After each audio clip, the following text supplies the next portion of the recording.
dizaines, des centaines de milliers de personnes dans Bruxelles. Une marche blanche qui s'est vite transformée en une véritable marée humaine, comme on n'en avait pas vu à Bruxelles depuis la Libération. Aujourd'hui, le peuple belge était dans la rue. Réunis dans une même émotion, plusieurs centaines de milliers de personnes arborant des fleurs blanches ou tenant des ballons blancs ont défilé sur les grands boulevards. Un peuple digne et solidaire, venu réclamer haut et fort un renouveau des institutions.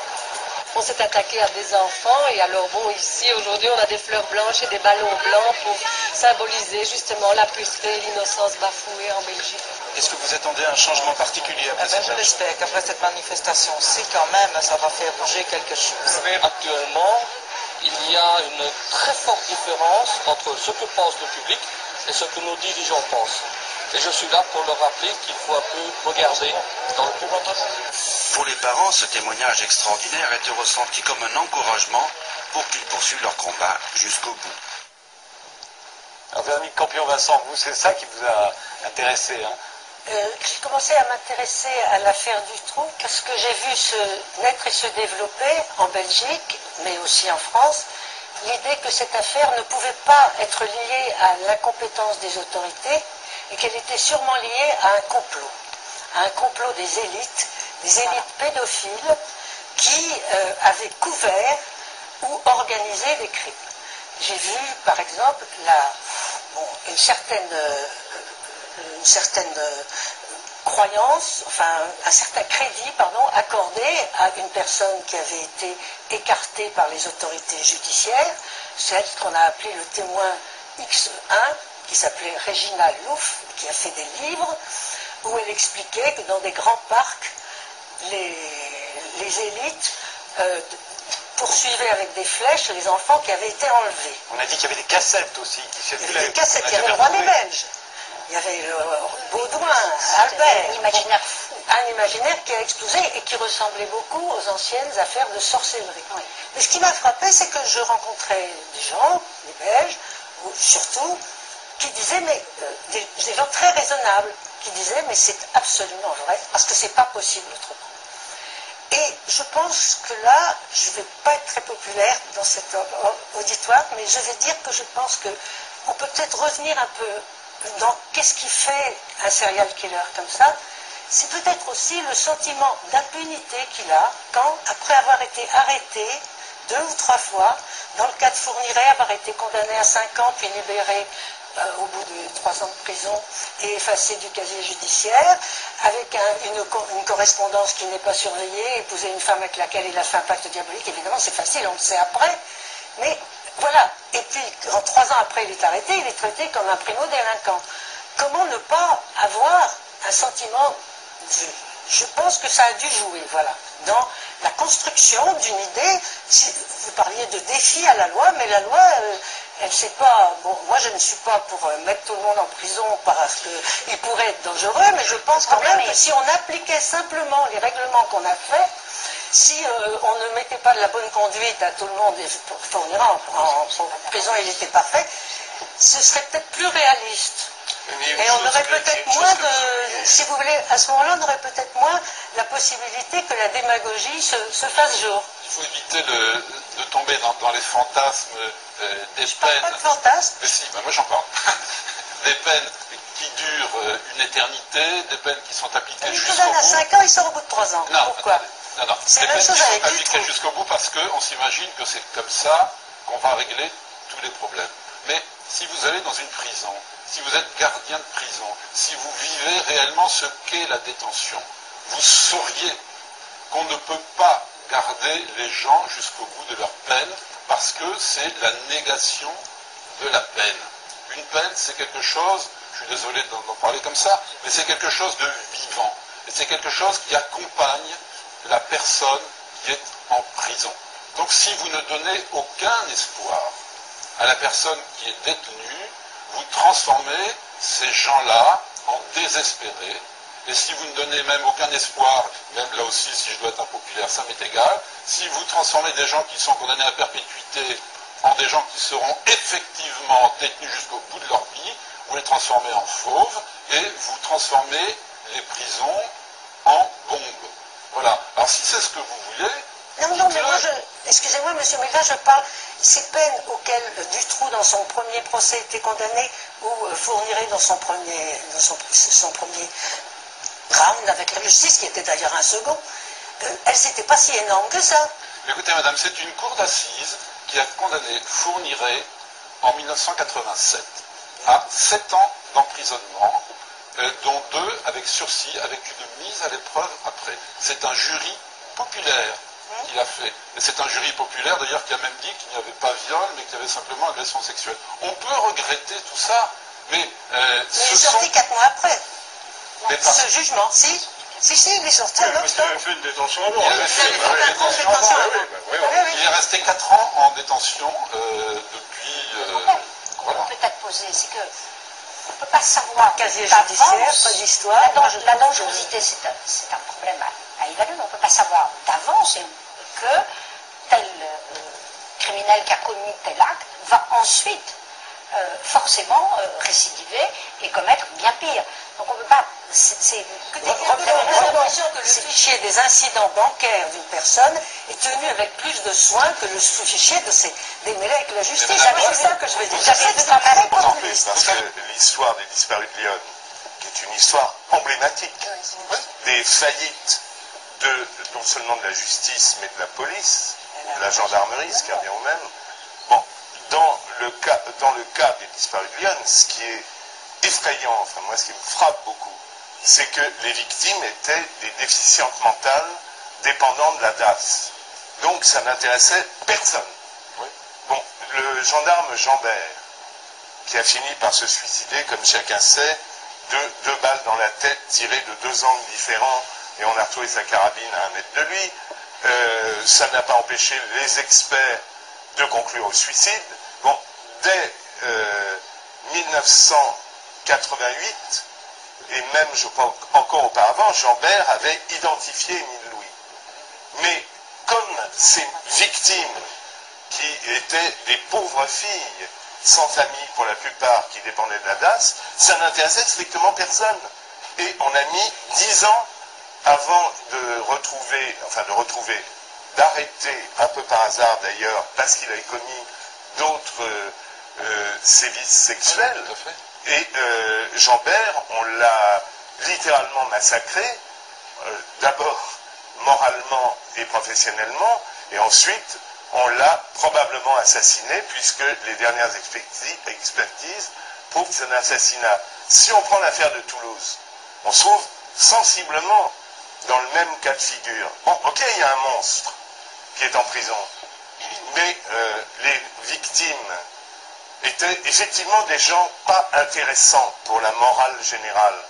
Mais à partir du moment où elles ne sont pas intéressantes, où c'est des putes, des travelots, des gens qui n'intéressent pas grand monde, tout ce qu'elles disent devient une accumulation de mensonges et de déni. Or, c'est pas complètement ça, la vérité. Et on a vu effectivement un certain nombre de notables s'en sortir admirablement, puisqu'on a même consacré des films à grands frais pour expliquer qu'ils étaient pour rien dans toute cette histoire. Pas sur la même émission de Frédéric Tadei dans Ce soir ou jamais, nous avons un petit passage assez extraordinaire sur l'affaire Dutroux et la grande pédophilie royale de Belge avec Baudouin et Albert. Donc cette dame parle et donne crédit au témoin X Régina Louf qui a écrit des livres qu'il faudrait se procurer vraiment très très très vite. Donc on voit que donc elle donne du crédit à l'histoire justement où il y avait des chasses à l'arbalète d'enfants, etc. Au moins on en parle.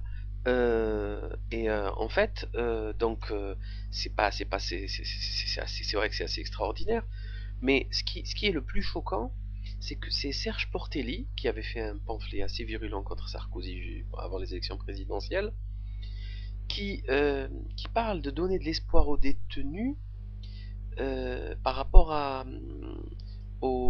par exemple aux pédophiles. Et en fin de compte, on remarque que les pédophiles ou les voleurs de sacs à main, c'est pareil. Donc si un gars, il prend des mineurs, des enfants de 3 ans, il les viole, et un gars qui a volé un sac à main, un scooter, ou qui a détourné l'argent de je ne sais quelle entreprise pour les impôts, donc c'est pareil. Donc nous sommes ici exactement dans le Kali Yuga et la matérialisation de l'esprit. Donc l'âme humaine, elle est identique à un sac à main. Voilà. On voit là la preuve. Donc il parle de la difficulté de maintenir en détention des gens à perpète parce qu'ils deviennent fous. C'est pas mon problème, cher Serge Portelli. C'est le dernier de mes soucis. Moi j'exige de la justice. On n'a pas demandé aux parents l'autorisation de violer leurs enfants. Je vois pas pourquoi on leur expliquerait maintenant que ce violeur, on peut pas le garder longtemps en prison parce qu'il est méchant. Mais on le sait qu'il est méchant puisque c'est un violeur. Réfléchis un petit peu. C'est pas possible. C'est ridicule. C'est quoi ce raisonnement? Et bien sûr, on ne peut pas parler de ça sans parler de la peine de mort qui, grâce à elle, grâce à Badinter, que Rudinetsko là, qui adore citer, elle nous a parlé que ça fait 4 heures qu'elle nous parle des nazis. Je ne sais pas si vous avez vu l'émission, mais pour elle, le crime le plus... elle parle que des nazis. Ça a d'ailleurs gonflé Serge Portelli et Thierry Lévy, parce qu'elle était complètement à côté de la plaque. Mais bon, elle a merci Badinter et Mitterrand, hein, la franc-maçonnerie internationaliste. Donc grâce à la peine de mort, nous avons des criminels dans nos rues. Voilà, des criminels, des violeurs récidivistes. C'est superbe. Et quand Serge Portelli dit que c'est la cour d'assises qui a appliqué la loi par un jury populaire, non. La cour d'assises, elle applique une loi qui a été votée par des magistrats ou des députés corrompus, totalement impliqués dans ces affaires de pédophilie, qui minimisent et c'est connu pour les viols, c'est de moins en moins pénalisé. C'est évident. Et puis, donc c'est faux, c'est faux ce que vous donnez, c'est faux ce que vous dites. Le peuple, il va pas créer une punition et un verdict, il va le donner par rapport à ce qui est prescrit par la loi. Et qui a fait cette loi? Ce n'est pas le peuple. Non, Lisbonne, c'est pas le peuple, monsieur Portelli. Le traité de Lisbonne, de Maastricht, ce n'est pas le peuple, c'est les banquiers. D'accord, donc il faut arrêter de nous bassiner, de nous dire des bêtises. C'est pas bien. Puis nous avons la dame là dont j'ai oublié le nom, qui nous explique que c'est tout à fait juste que un incident bancaire et le cahier des incidents bancaires d'un être humain, d'un citoyen, est tenu avec plus de soin que son casier judiciaire. Puisque Fourniret n'avait plus de casier judiciaire, il a récidivé sans rien, etc. Donc c'est exactement ce dont on parlait. Nous sommes dans la matérialisation de tout. Puis Portelli nous repart sur un discours tout à fait stupide sur l'emprisonnement des gens.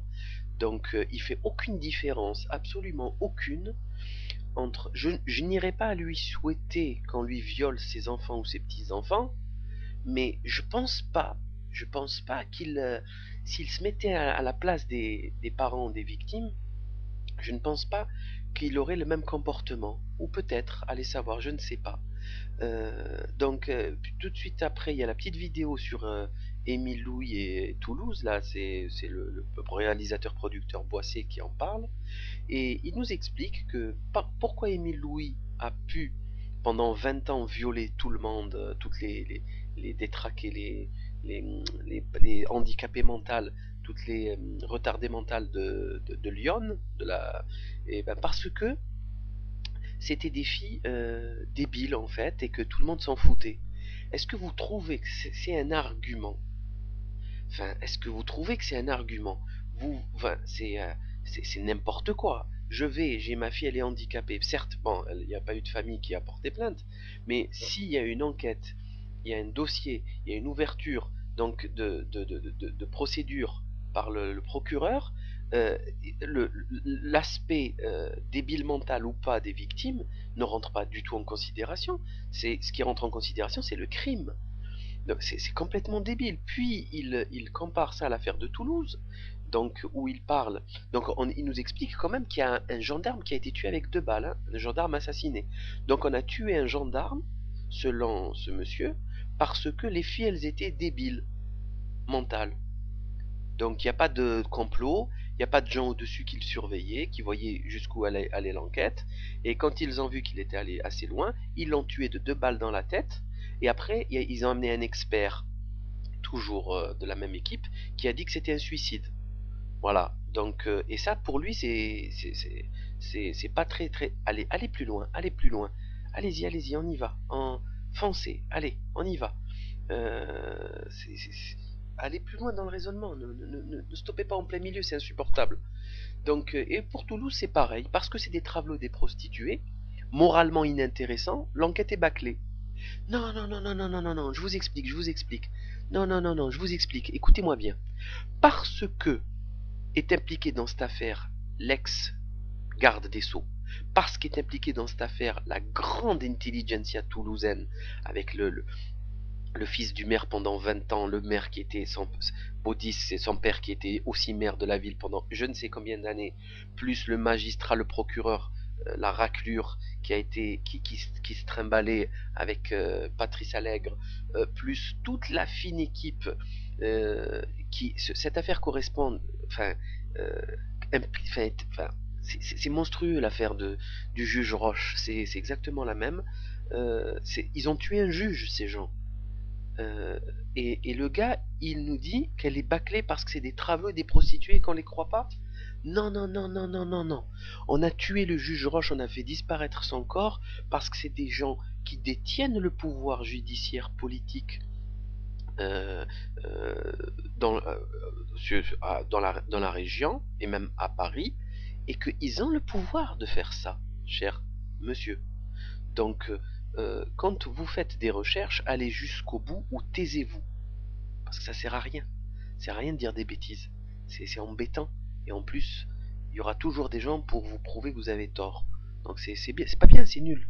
Donc voilà, c'était juste pour vous montrer que c'est passé jeudi dernier, 27 ou 28 mars 2008 à la télévision.